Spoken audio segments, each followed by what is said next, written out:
Doug Duncan is our next speaker. He is an astronomer at the University of Colorado, where he also directs the Fiske Planetarium. I don't know if you all had a chance to go on Monday to see the Solar Superstorm show. It was really good. Anyway, the Fiske Planetarium is the most advanced planetarium in the US, so it's really worth going there. He's done many things before this, but in particular, he was part of the project that first found sunspot cycles on other stars. He was also part of the team and the staff for the Hubble Space Telescope. And his talk today actually takes us to the future. It's about the Great American Total Solar Eclipse of August 21, 2017. So, thank you very much. Thank you for inviting me. And as I've mentioned to some people, I feel quite a connection here. People like Andy Skumanich and Olin Wilson, who I ended up working with out in California, were the inspiration for my own thesis work. In order to target this talk more effectively, I would like to start with a question. How many of you in the audience have seen a total eclipse of the sun? And how many have not? I win a bet. My bet was 50-50, and as well as I can determine that's what's present. A few things that I'll say will be familiar to people who have seen a total eclipse, like is coming in 2017. You can smile and recall your own experiences, and then you can help out the people who in this room who haven't had the good fortune to see a total eclipse. For those who are not experimentalists or have some official job reason to go to a total eclipse, you have to just, go out there and do it. And although there are many eclipses in the world, if you stay in one place, it's a long while in between total eclipses. And I can give you a measure of just how long ago it was when a very good, widely seen total eclipse of the sun came to the US. I happened to have a news broadcast of that. It sounded like this. This is the CBS Evening News with Walter Cronkite. Good evening. For parts of North America, the sun went out today. For a little under 3 minutes, the forces of darkness ruled in daylight as a great swath of shadow up to 190 miles wide cut across the continent from the coast of Oregon to Greenland. It was the last total eclipse of the sun for North America until the year 2017. Thousands of scientists and amateur viewers saw stars and the planets Mars, Venus, and Mercury briefly dominate the daytime skies. There's been a good deal said in recent days about the ways ancients responded to an eclipse, but as Eric Engberg and Terry Drinkwater report, modern man still hasn't lost his sense of wonder. Okay, so we're not going to let Walter go any longer on that, but it was 1979 when there was an eclipse of this visibility, and as Walter Cronkite said, and he always speaks the truth, August 21st, 2017. There are some excellent maps of where this eclipse will be seen on the web. I had my staff artist at the planetarium, though, take the basic map and superimpose what the sun is going to look like. And I think, especially for the public, this gives a much better view, impression of what a large partial eclipse the entire continental US will see. And if you're fortunate enough to be in this 70-mile or so wide path, totality all along there, from Oregon to South Carolina. It's probably worth mentioning in passing because even many astronomers don't appreciate that although the historic age of chasing total eclipses for scientific purposes is probably past, there still are reasons, scientific ones, for many people to observe an eclipse. You get the whole wide-angle view of the eclipse with high dynamic range, and although a lot that we do is done by space-based instruments nowadays, often they have much smaller fields of view. So I promised Shadia, and I was at a meeting with her 2 weeks ago, that I would at least mention this so that when people teach students and whatnot, they don't say eclipses are not important scientifically anymore. But I don't work scientifically on eclipses. I present them nowadays mostly to the public. So I'm the one who put 10,000 people in the CU football stadium in 2012 for a partial annular eclipse. This is going to be something much, much bigger.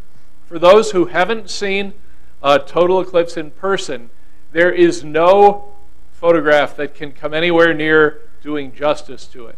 And that's, for many reasons, the principal one I would say is the dynamic range of our eyes is phenomenal, right? From daytime sun to nighttime faint stars, we're approaching 1 billion in dynamic range, which is way, way past what any photograph can capture. So the analogy I use, especially for the public, is that seeing a picture of a total eclipse is about like seeing a picture of the Grand Canyon. If you have been in the Grand Canyon, it's a lot more than the picture. So I was very fortunate. When I was an undergrad at Caltech, I and 2 friends drove for 5 days in a little VW Bug to see my first total eclipse of the sun down in Oaxaca, Mexico. I was 2 inches taller when I started. And it was such an impression that I can tell people very honestly, if you do see a total eclipse, you will remember your whole life the circumstances of that. We'll get back to that with a few more specific examples. So at about 10 solar eclipses, I've chased them to Africa on safari, chased them in the Galapagos. You'll see in a video that not only were we on a small ship to watch the eclipse in the Galapagos, but 5 minutes before totality, every whale and dolphin in the vicinity surfaced right next to our ship, dozens of them. And they swam back and forth. They watched, apparently, totality. 5 minutes later, they swam away, never to be seen. I take people to eclipses. The largest group was the eclipse seen in Egypt and the Greek islands. I took 402 people and hired 12 other astronomers. Tried to keep people from being lost in the desert. But I also took 100 people, mostly CU alums, not necessarily, to China for the 2009 eclipse. I'm kind of proud of that because all of the coast, Suzhou, Shanghai, where the eclipse was raining for 3 days. But, you know, we have satellites. It's wonderful. Look at the weather map. And I did. And so we hired 3 long-distance buses, got on at midnight, headed inland for 8 hours drive, and broke into the clear and saw the total eclipse from the parking lot of a concrete block factory. Okay. My job is to give you some practical tips about how and where to see a total eclipse, whether you have or haven't seen it, and considerations to maximize your success. My biggest eclipse failure was when I chartered the Air France Concorde to provide 90 minutes of totality. This had been done once in 1973 for scientific purposes. I was going to put 100 people on it. Lucky for me, the chief pilot of Air France is an amateur astronomer, but before we could make that flight, the plane we were going to rent crashed, and there were no more charters. So that was a big failure. You have to try, right? So, oops, did I miss something? Yeah. If you're trying to give people an appreciation of how spectacular a total eclipse is, it's really important to do. Okay, I'm going to deputize all of you at the end of this talk because there's a lot of misinformation out among the public, and I personally feel it's a responsibility as a professional astronomer, and I hope I convince you, that we can help the public understand better, because a lot of them think, gee, I saw half an eclipse, I saw half the show. I saw a 90% partial eclipse, I saw 90% of the show. Not anywhere close to the truth, right? If you've seen a total eclipse, there is a total eclipse, and then there's you missed, okay? So how do you convey the majesty of a total eclipse? There are some pretty sophisticated photographers, including some amateur ones, who will combine photographs of different exposures to try and increase the dynamic range. And I really like when they do that because this is closer to what one sees with your eyes. Still doesn't do it justice. What does capture pretty close to reality is the audio that you might capture if you're doing a video of an eclipse. I'm fortunate that I have quite a nice video and audio from a previous eclipse. First, I will show you the edited version, which I use on radio and TV. Some of you know I'm an NPR science commentator nowadays.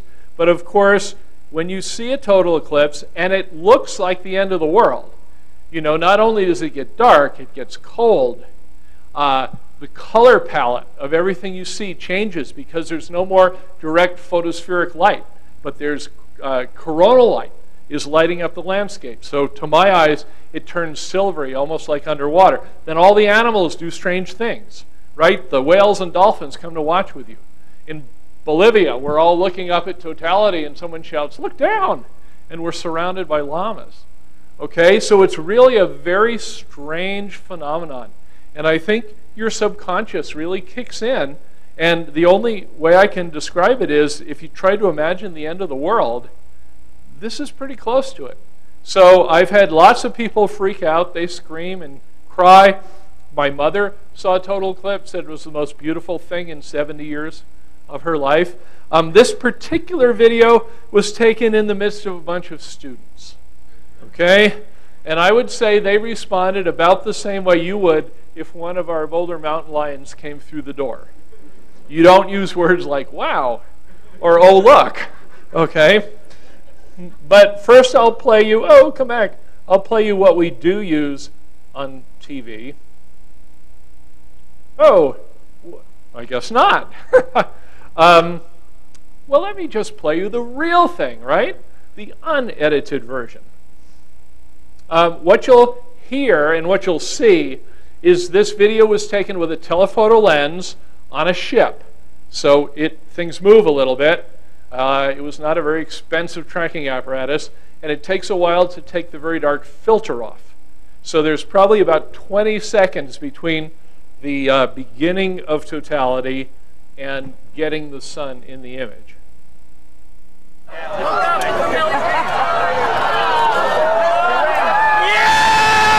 That would be the beginning of totality.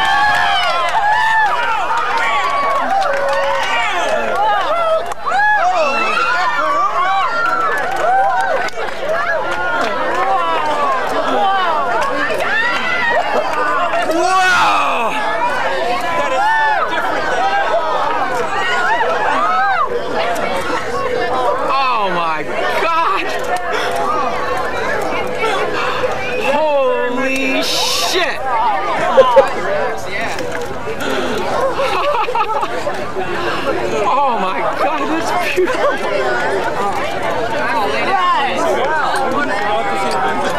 He's varying the exposure there.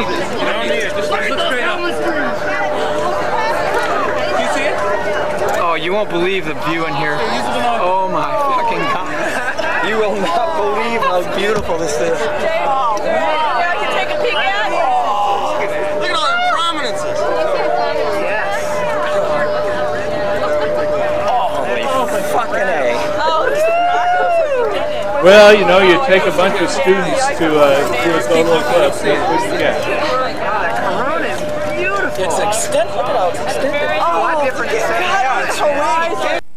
So all of this is on my own website. And if you just Google Doug Duncan Astronomer, you can click a thing that says past eclipses, and you can watch that video, edited or unedited version. It's such an emotional experience to see a total eclipse of the sun. One of the people in this picture is in the room right now. Is that not true? And several CU faculty members, and it's quite appropriate to drink champagne if it was clear. So what are we going to do to prepare for this upcoming eclipse that's within a 1-hour drive of 30 million Americans and within a 1 day's drive of a majority of the country? One thing is to get the word out that a total eclipse is completely different from a partial eclipse. And so as many people as we can encourage to experience this I think is a good thing for astronomy, for ourselves, just the right thing to do. If you see the total eclipse during the partial phases, or if you live anywhere else in the country, you have to protect your eyes to see the partial phases.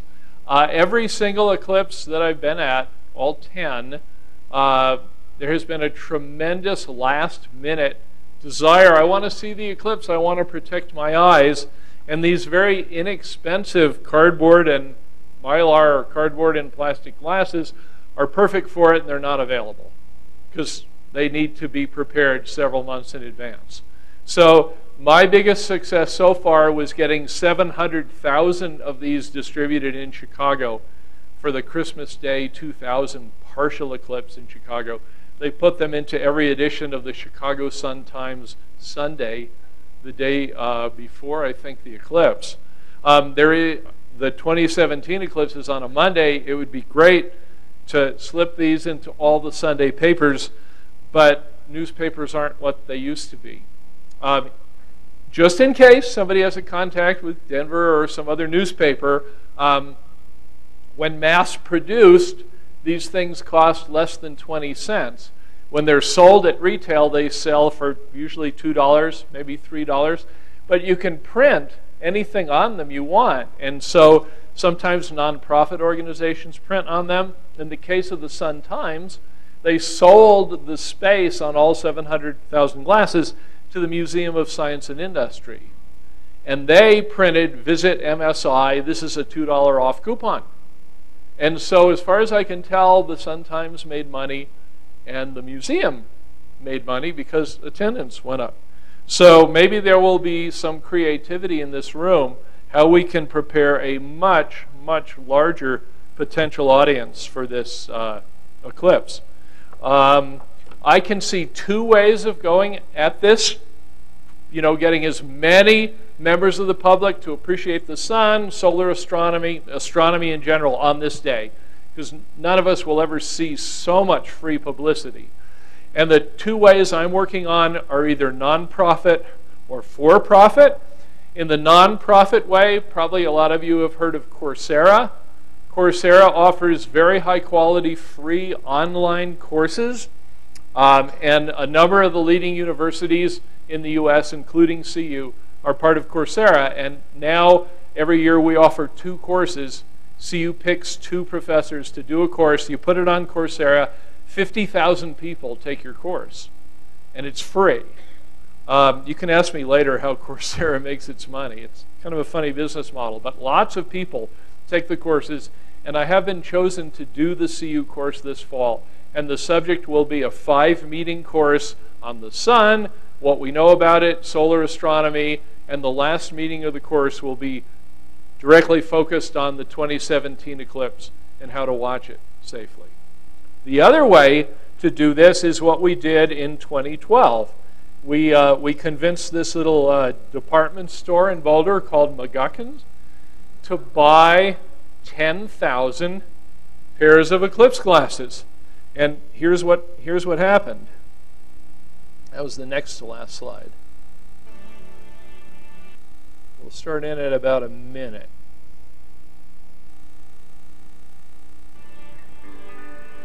At first it was very easy, you know, we do our normal procedures. Get a little more volume. Put them on hold for customers, but the volume quickly increased. We had to just tell people that it was first come, first serve. We're limiting 2 per customer because they're going to evaporate. And they did, over and over again. Sometimes customers would be mad at us. It's like, well, what do you mean you ran out? Why didn't you order more? They say, well, I thought 2,000 was enough. We never ordered 2,000 of anything, and we sold out. And we ordered 2,000 more, and we sold out.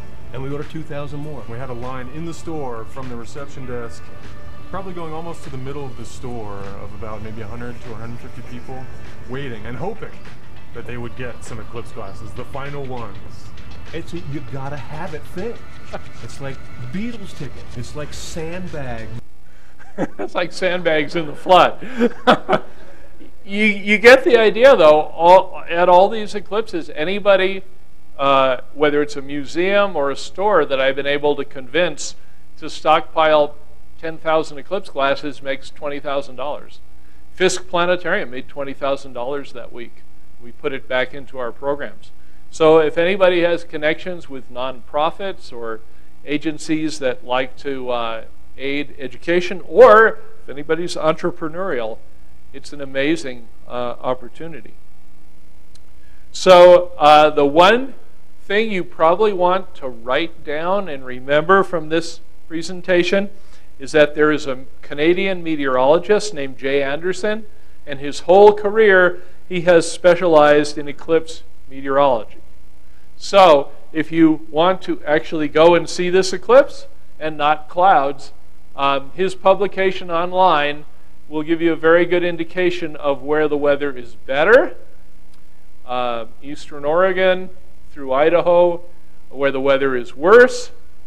Obviously, something depends on where you live, but for very detailed information, just Google Jay Anderson and you'll get the eclipse weather information. In my own particular case, I guess I'm kind of entrepreneurial like I was for the 2006 eclipse. And 2 years ago, I looked at all of the maps and I decided where I'd really like to see the eclipse from and where I thought the public would. And the answer was Grand Teton, which is ground zero for the eclipse. So 2 years ago, 4 years in advance, I went to Grand Teton and I rented Jackson Lake Lodge. And that's where I will be. There's about 200 people have already signed up 2 years in advance to go to Jackson. When taking non-astronomers, well, actually it's interesting. There's about 25 professional astronomers are coming. I think they like Grand Teton as a site. There's nighttime astronomers mostly, but not all. But I do like to take people to places that are interesting in addition to the total eclipse. Every once in a while you get weathered out. And since I know a number of really, really good speakers from the public stuff I do on NPR and elsewhere, I've gone to the list and invited 3 of the best speakers that I know, and they'll be on this trip and speaking at night. The astronaut who launched the Hubble telescope, for instance, has great movies out the window and is a very, very good speaker. Jeff Marcy, who's discovered 100 and something extrasolar planets, speakers like that. So it's kind of fun. We draw more people into an appreciation of astronomy every time we reach out. So I hope every single person in this room will be somewhere in the path of totality at the 2017 eclipse. And if there is anything in a practical way that I can help you with or that you can help me with, please single me out individually. I got a contact yesterday. Somebody had noticed that we put 10,000 people in the CU Stadium for a partial eclipse, and this call came from the University of Nebraska, who has discovered that their campus and football stadium is just inside totality, and they hold 90,000 people in their stadium, and they wanted to know if they could do an event and what they should do. So I hope you'll help me spread the word, especially to non-astronomers, and I'd be happy to take any questions. Thanks.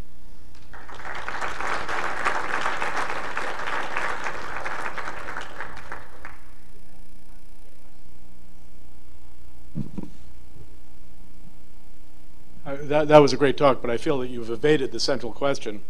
I was one of the people who raised my hand that I have seen a total solar eclipse, but it's marginally true because I was very, very young, and I wasn't allowed to look at it. Absolutely. However, I looked at it anyway. So is it safe to look at a total solar eclipse or not? This is a question. You know, here is my recommendation. It's a pretty strong recommendation. Every total eclipse I've looked at after the first one has been with a pair of binoculars. Okay, and I strongly recommend anybody who wants to enjoy the incredible view of totality, you keep the binoculars around your neck. You know, you watch the partial phases with dark glasses, and then just as the moon covers the last little bit of exposed photosphere, you drop the glasses, you look around. And, well, as a matter of fact, even right before totality, okay, the shadow of the moon is moving at about a mile every 2 seconds. I think I got that right. It's the speed of the Concorde. That's how I remember it. If you're in Grand Teton or in Wyoming, and there are mountains out there that you can see 20 miles away, you're going to see mountain after mountain after mountain disappear as the shadow is racing toward you. So that's a pretty phenomenal and eerie thing to see, even before, maybe 10 seconds before totality starts. You'll start to see the planets, the bright planets. Venus is going to be in the sky. You'll see that maybe a minute, half a minute before totality starts. So I usually go back and forth between my glasses, looking at the sun and looking around.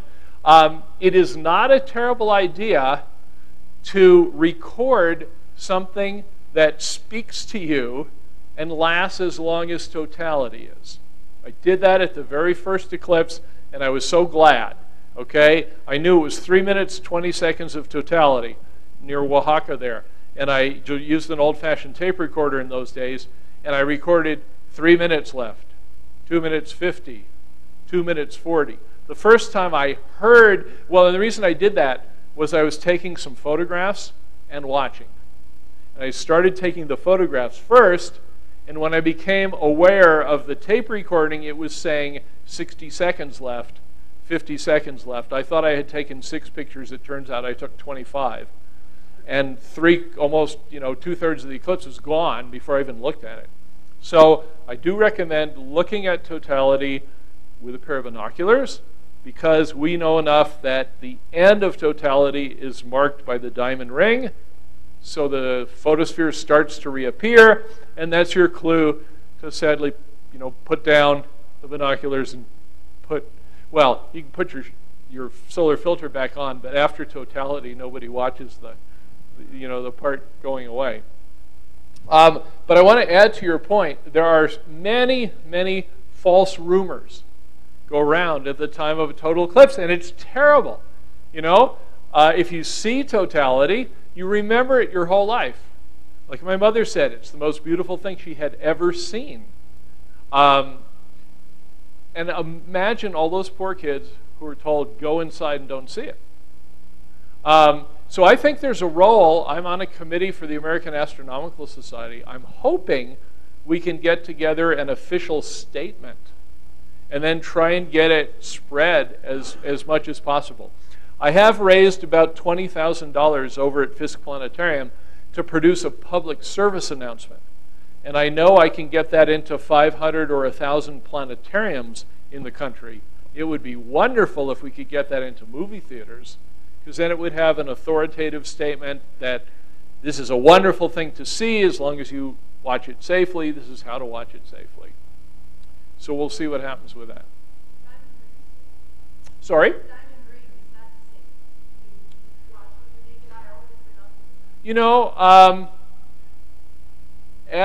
So the diamond ring refers to the first little bit of the solar photosphere that reappears at the end of totality. And you can actually see the limb, the edge of the moon, brightening up as the sun is almost ready to reappear. So if you want to be really safe, maybe you put your binoculars down, you don't have any filter on, and it's definitely safe to watch the diamond ring with just your eyes. And that would probably be a good strategy for watching. So, and again, if you know, and you can from the maps, as a matter of fact, Fred Espenak, who's been making detailed predictions of eclipses his whole life, has just come out with the 2017 Eclipse Road Atlas.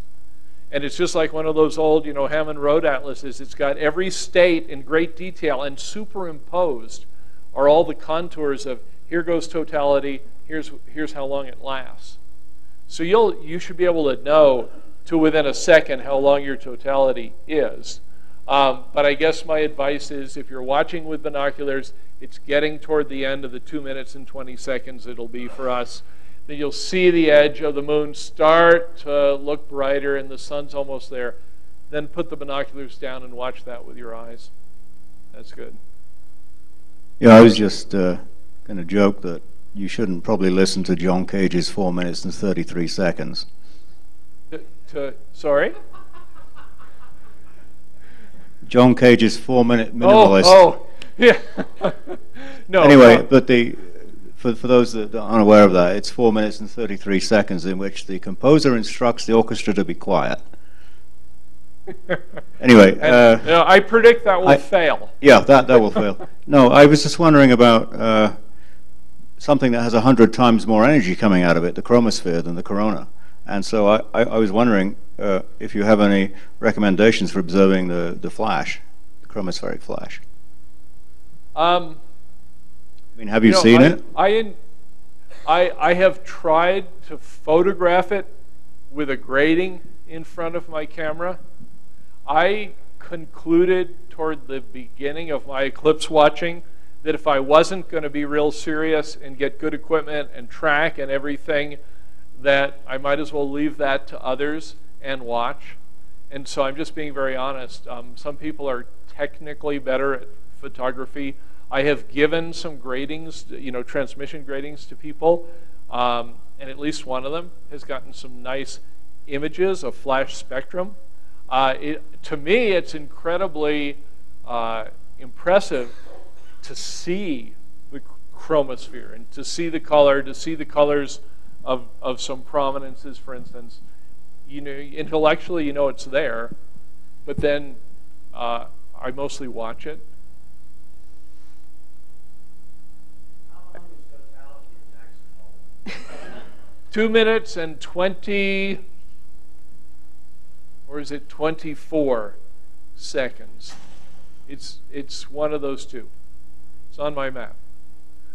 We will be on a golf course, which was wise enough to situate itself exactly on the center line.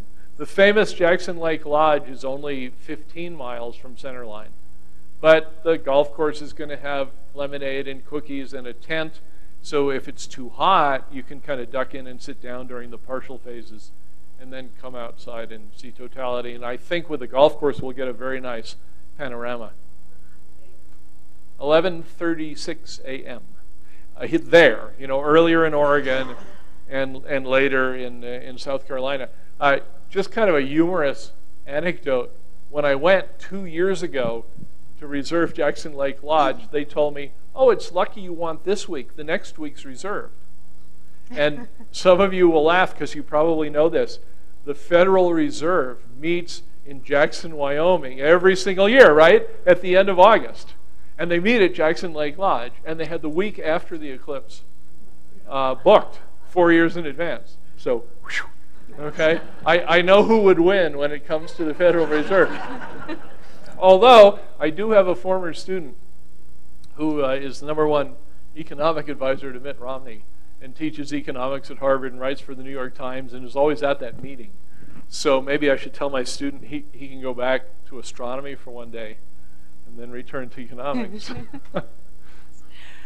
All right, let's thank Doug again. Thank you.